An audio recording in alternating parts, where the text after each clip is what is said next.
চলো একবার দেখে নিচ্ছি এই মুহূর্তে তোমার কানেকশনে কি চলছে।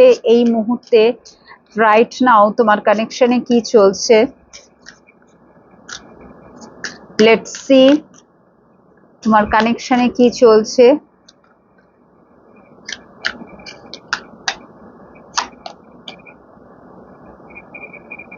আনস্যাটিসফাইড,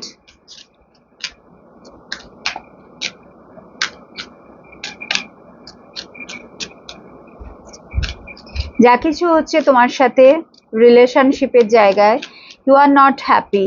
সেই রিলেশনশিপটা শুধু যে পার্টনারের সাথে তা না, যার সাথেই, তোমার বাবা মার সাথে বা বন্ধু বান্ধব বা তোমার চারপাশে যেটা আছে বা অফিসের কলিগ, যেটাই হচ্ছে তোমার জীবনে, সেটাতে তোমার কিন্তু স্যাটিসফ্যাকশন নেই, ঠিক আছে।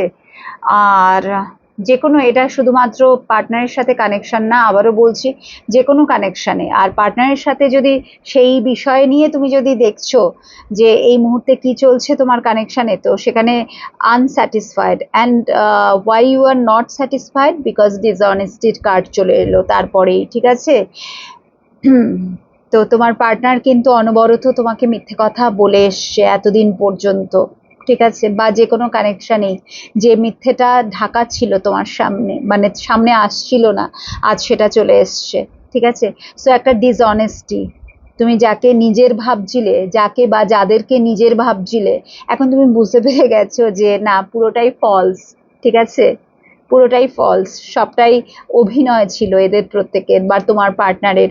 সো ডিসঅনেস্টি, যেটা তুমি কখনোই এক্সপেক্ট করনি, সেটাই কিন্তু দেখতে পাচ্ছ, যেটা নাকি তোমার মনে হচ্ছে যে এখানে আর আমার কোনো প্রয়োজন নেই বা আমি থাকতে চাই না, এখান থেকে বেরিয়ে যাওয়াটাই বেটার, ঠিক আছে। এবং মিসড অপরচুনিটির কার্ডও এসছে। তো এই যে মানুষগুলোর থেকে যে যেটা তুমি পেয়েছো, ডিসঅনেস্টি বা এই যে আনস্যাটিসফ্যাকশন, এই যে জিনিসগুলো, তো এই যে রিলেশনশিপের জায়গাটায় না, তোমার নিজস্ব জীবনে এমন কিছু অপরচুনিটিস এসছিল যেটা নাকি তোমাকে আরো আগে এগিয়ে নিয়ে যেত, বাট তুমি ওগুলোকে মিস করেছো শুধুমাত্র এদের সাথে রিলেশনশিপটা মেনটেন করার জন্য বা তোমার পার্টনারের সাথে রিলেশনশিপটা ঠিক রাখার জন্য, মানে তার মন রাখার জন্য, ঠিক আছে। তা সে তার